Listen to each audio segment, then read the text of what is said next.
जुड़ रहे हैं पवन खेड़ा, जो कि कांग्रेस के कम्युनिकेशंस डिपार्टमेंट के प्रमुख हैं। आज प्रमुख जी और थोड़ा पवन जी थोड़ा मुस्कुराइए ना, थोड़ा और ज्यादा मुस्कुराइए। आज तो सीटें डबल हो गई। मुस्कुराऊंगा भी और लड्डू भी खिलाऊंगा। ले आते फिर स्टूडियो। वैसे इसका नाम आपको मालूम है, क्या नाम है इसका? हाँ, मोदी चूर चूर लड्डू। मोती चूर होता है वो तो। नहीं, ये मोदी चूर चूर है। घमंड चूर चूर हो गया, मोदी चूर चूर लड्डू। पर प्रधानमंत्री जी कह रहे हैं पवन जी, जितनी सीटें मिलकर आपको आई हैं उससे ज्यादा बीजेपी को आई हैं। आपकी इंडिया की 234 हो रही हैं, उनकी 240 से ज्यादा है। तो प्रधानमंत्री को कहिए कि इस बार मॉरल विक्ट्री वो मान लें, हमें क्या फर्क पड़ रहा है।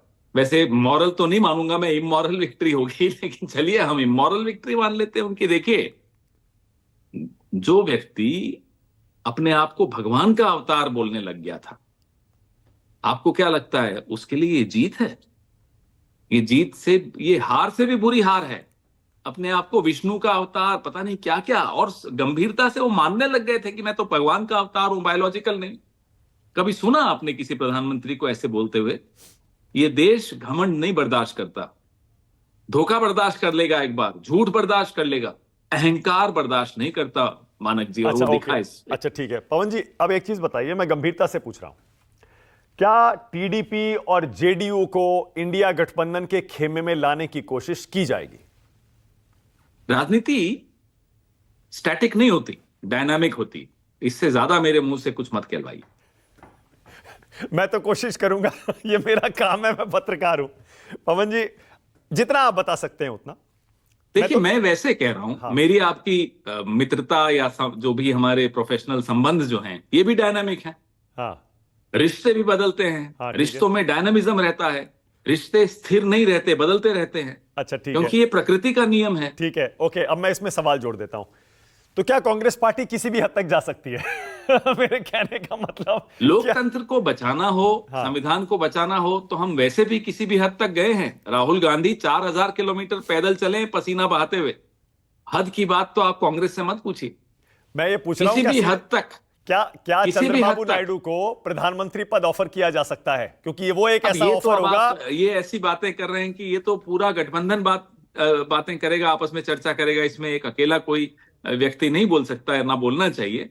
लेकिन मैं एक जनरल वे में आपको पूछ रहा हूं, कि बता रहा हूं आपको कि देखिए, इस देश को स्वतंत्र कराने के लिए कांग्रेस किसी भी हद तक गई थी।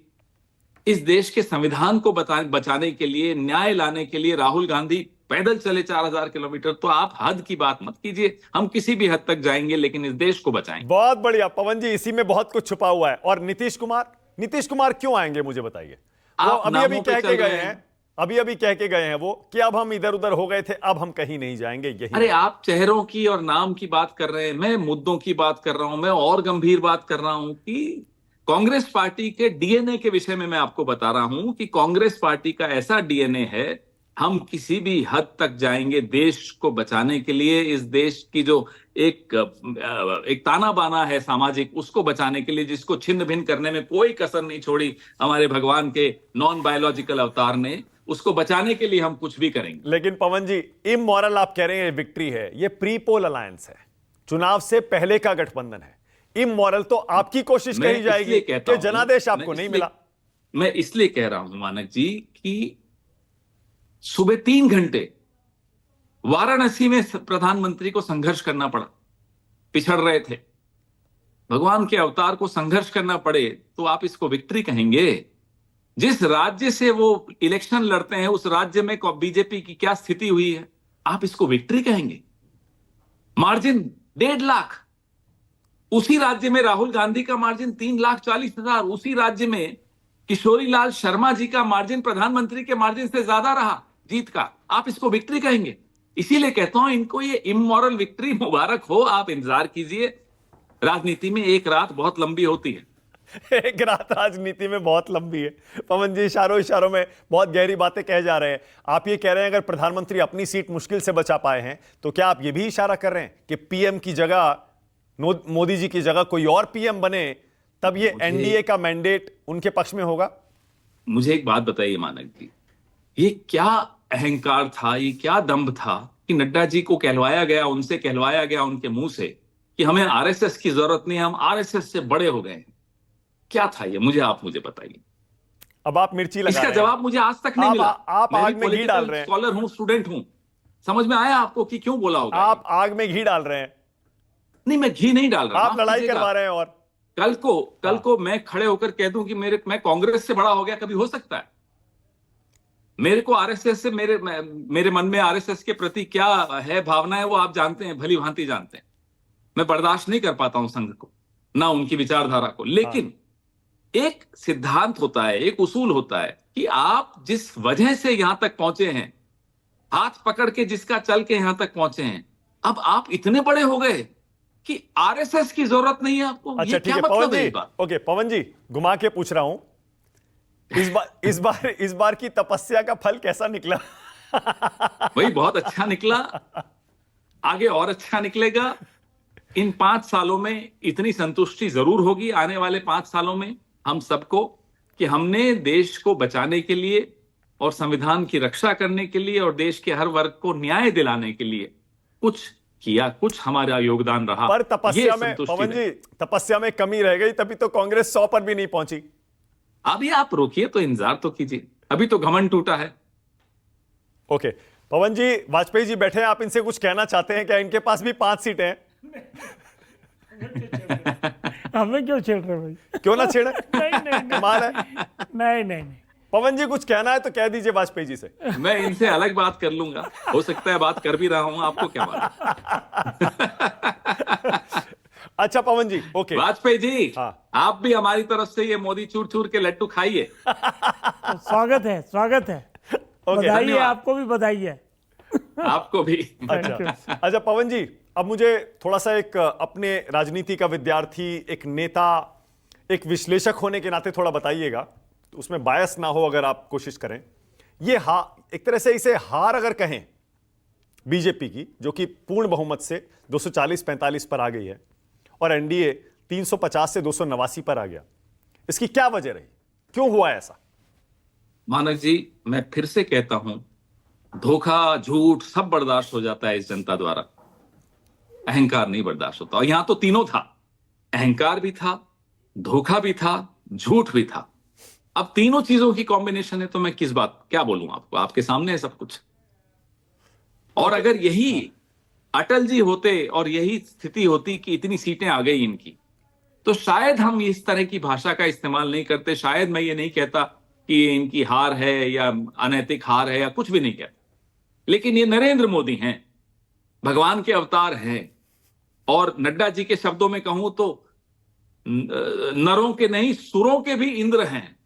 अब बताइए साहब, और संबित पात्रा जी के शब्दों में कहूं तो भगवान जगन्नाथ इनके भक्त हैं, और कर्नाटक बीजेपी के शब्दों में कहूं तो भगवान राम का हाथ थाम कर ले जा रहे हैं कि जो हमारे भगवान को लाए अयोध्या में। क्या हुआ? लेकिन पवन जी, लेकिन जवाब दिया अयोध्या ने। पवन जी, बॉटम लाइन अभी भी यही है कि बहुत सारे राज्यों में बीजेपी ने आपका भी सुपड़ा साफ किया है।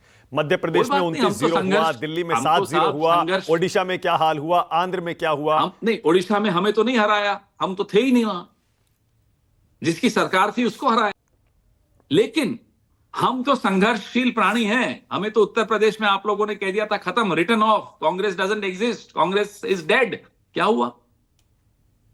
किशोरी लाल शर्मा जी ने मोदी जी से ज्यादा वोट पाए, ज्यादा बड़े मार्जिन से स्मृति ईरानी जी को हराया, जो कि मोदी जी की किचन कैबिनेट के हिस्सा हैं, अमित शाह जी की तरह और राजनाथ सिंह जी की तरह और गडकरी जी की तरह, सब एक ग्रुप है बड़ा सा।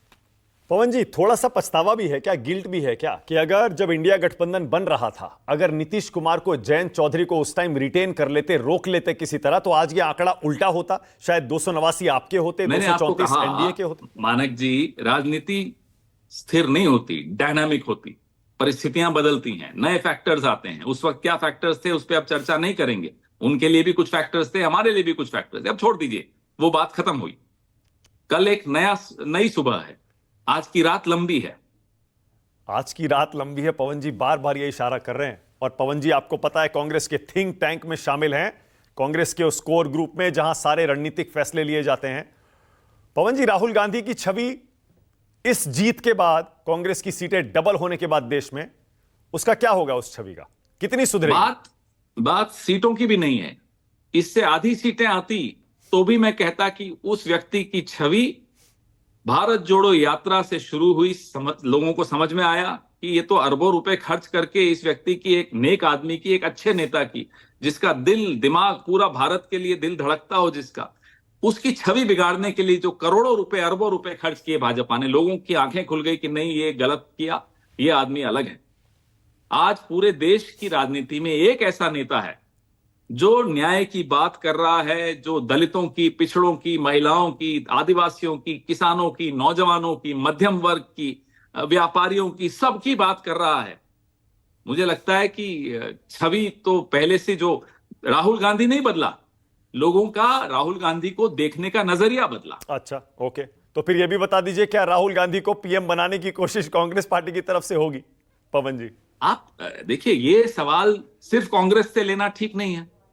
गठबंधन है, हम गठबंधन का धर्म बहुत अच्छी तरह निभाना जानते हैं। आपने देखा सीट वितरण में कैसे निभाया, जहां हमारे वर्कर्स ने हम पर बहुत दबाव डाला कि ये सीट आपको नहीं देनी चाहिए गठबंधन को, हमने फिर भी दी।